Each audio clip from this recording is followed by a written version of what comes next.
Hi guys, एक और बहुत स्पेशल वीडियो में आपका स्वागत है। रिसेंटली मैंने आपको प्लेस्टेशन 1 दिखाया और आज मेरे हाथ में जो है 2014 का ब्लैकबेरी पासपोर्ट है।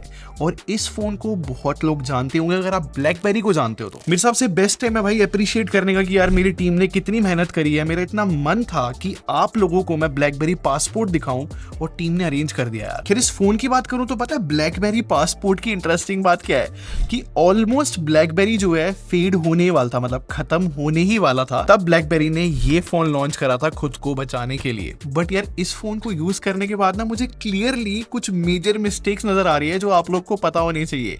इससे हो सकता है आपको अंदाजा लगे कि भाई फर्स्ट प्लेस पे ब्लैकबेरी फिनिश क्यों हुआ था। कि सारी बातें बताऊंगा। स्टार्ट करने से पहले बता दूं, मेरा नाम है संचित, चैनल का नाम है टेक बार।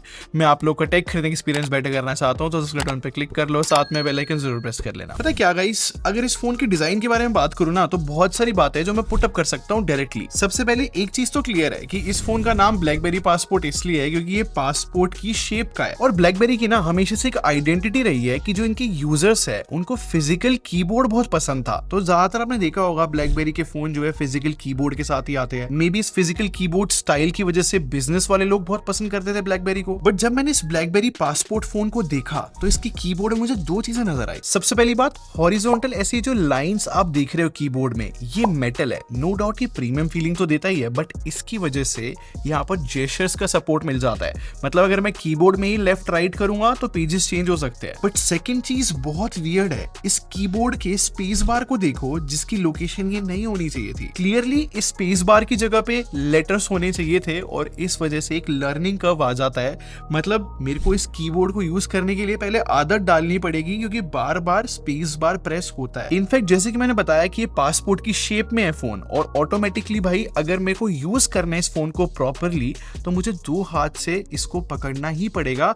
एक हाथ से यूज करना बहुत ज्यादा अनकंफर्टेबल है। तो यहाँ से दो सबसे बड़ी डिमांड सामने आती है इस फोन की, जो कि अगर आप इसको खरीदोगे 50,000 रुपीज देकर, वो भी उस टाइम पे इतना प्रीमियम पे करने के बाद भी, इस फोन की डिमांड है कि भाई पहले मेरा कीबोर्ड चलाना सीखो और उसके बाद दो हाथ से भी फोन को यूज करो। और रेफरेंस के लिए बता रहा हूँ, इस टाइम तक iPhone 6 भी एग्जिस्ट कर रहा था और Samsung Galaxy S5 भी, और उस बीच में ये फोन आया इतनी डिमांड्स के साथ। वैसे इस फोन की एक चीज दिखाऊं, मैं अगर इसको ऐसे हटाता हूं तो यहाँ पर सिम लगती है, पूरा का पूरा बैक पैनल लगता है। बट यार ब्लैकबेरी की एक जगह पे 100% तारीफ होगी, वो इसकी डिस्प्ले है। क्योंकि इस फोन के साथ ब्लैकबेरी ने डिसाइड किया है कि हम 4.5 इंच की डिस्प्ले तो देंगे, बट ये 1440p रेजोल्यूशन के साथ आती है, जो कि आज के स्टैंडर्ड के हिसाब से भी रेजोल्यूशन एकदम हायर साइड माना जाता है। और उस टाइम पे ऐसा रेजोल्यूशन देना, मैं श्योर हूं ब्लैकबेरी पासपोर्ट जो है शार्पेस्ट डिस्प्ले वाला फोन होगा। बट इस फोन की डिस्प्ले में भी ना क्लियरली एक चीज नजर आ रही है कि जिस तरीके का ये एस्पेक्ट रेशियो लेकर आता है, मतलब बहुत वाइड डिस्प्ले है ये। जबकि आईफोन या फिर सैमसंग जो है हमें वर्टिकली टॉल डिस्प्ले दे रहा था, जिसके लिए ज्यादा ऐप ऑप्टिमाइज थी, ज्यादा इजी टू यूज लगता था वो। तो इसी वजह से अगर मैं ब्लैकबेरी पासपोर्ट में कोई वेबसाइट भी ओपन कर रहा हूं ना तो मुझे ज्यादा स्क्रॉल करना पड़ रहा है और ये पेन लगता है। देखो एक चीज मैं 100% एग्री करूंगा, मैं अगर मुझे कोई प्रेजेंटेशन बनानी है, ईमेल टाइप करना है या फिर स्प्रेडशीट खोलनी है, उस केस में डिस्प्ले जो है बहुत अच्छी लगती है। बट इसके अलावा कुछ और डिफरेंट करने अगर इस फोन में जाते हैं तो यार ये लिटरली खराब कर देता है सब। जैसे कि अगर मुझे कंटेंट देखना है, इतने सारे तो बार्स दिख जाते हैं।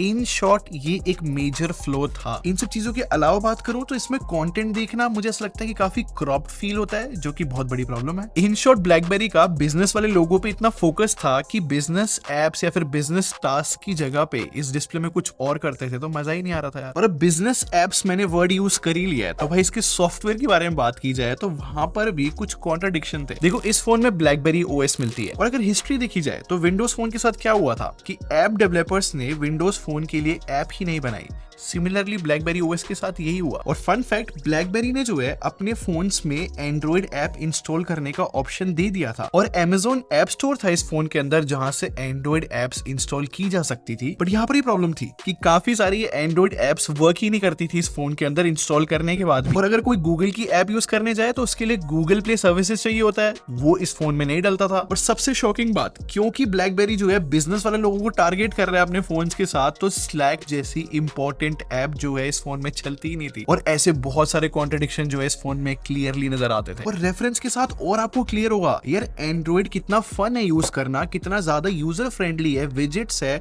कस्टमाइजेशन है। सिमिलरली आईफोन की जो iOS है यार वो बहुत ज्यादा डिफरेंट एक्सपीरियंस प्रोवाइड करती है। अब एंड्रॉइड और iOS को माइंड में रखते हुए एक बार इस ब्लैकबेरी की OS को मैं दिखाता हूँ। इसकी एनिमेशंस मेरे को बहुत बेसिक लगी। इनफैक्ट फोन में ऐसा लगता है कि कुछ ज्यादा करने को है नहीं, और रिसेंट एप्स को खोलने के लिए भी पूरा लेफ्ट स्वाइप करके तब ये पेज आता है। इन शॉर्ट एंड्रॉइड या फिर iOS में जो काम एक स्टेप में होता था ना, वो ब्लैकबेरी 2 से 3 स्टेप में कर रहा था। तो अब मैं फिर से डिमांड वाली बात करूंगा। जैसे कि हमने देखा भाई डिजाइन डिपार्टमेंट में इस फोन की डिमांड थी कि भाई मुझे पकड़ना सीखो, मेरे कीबोर्ड को यूज करना सीखो। सिमिलरली ब्लैकबेरी OS की भी अपनी डिमांड्स थी कि कुछ एप्स चलेंगी कुछ नहीं, और सबसे वर्स्ट ब्लैकबेरी OS को पहले यूज करना सीखो। और भूलना मत 50,000 का फोन था ये, जिसके अंदर स्नैपड्रैगन 801 फ्लैगशिप प्रोसेसर था, पावरफुल था उस टाइम पे। स्टिल वर्ज के रिव्यू के अकॉर्डिंग ये फोन जो है कुछ ज्यादा एप्स हैंडल कर नहीं पाता था। और जब मैंने इस ब्लैकबेरी पासपोर्ट का 13 मेगापिक्सल का बैक कैमरा टेस्ट किया ना, मैं शॉक था कि यार ये अच्छा परफॉर्म नहीं कर रहा, क्योंकि जब मैंने iPhone 5s को कंपेयर किया तो क्लियरली इस फोन में बहुत सारी प्रॉब्लम थी कैमरे में। चलो भाई अब सब कुछ कंक्लूड करने की कोशिश करते हैं इस फोन के बारे में।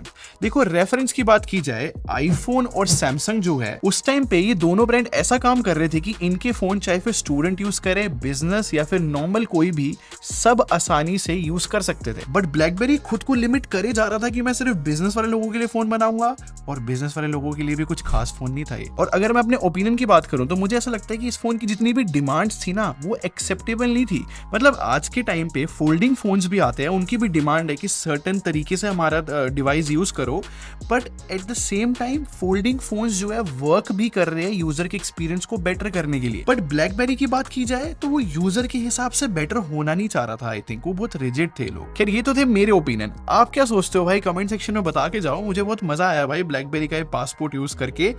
आप जरूर कमेंट कर जाना, और ये वीडियो आपको अच्छी लगी हो तो लाइक बटन पे क्लिक कर दो। बाकी सब्सक्राइब करके हमारे टेक ब्रा आर्मी को ज्वाइन कर लो। हम लोग क्वालिटी में बिलीव रखते हैं। अगले मिलते हैं। Thanks for watching. Bye bye guys.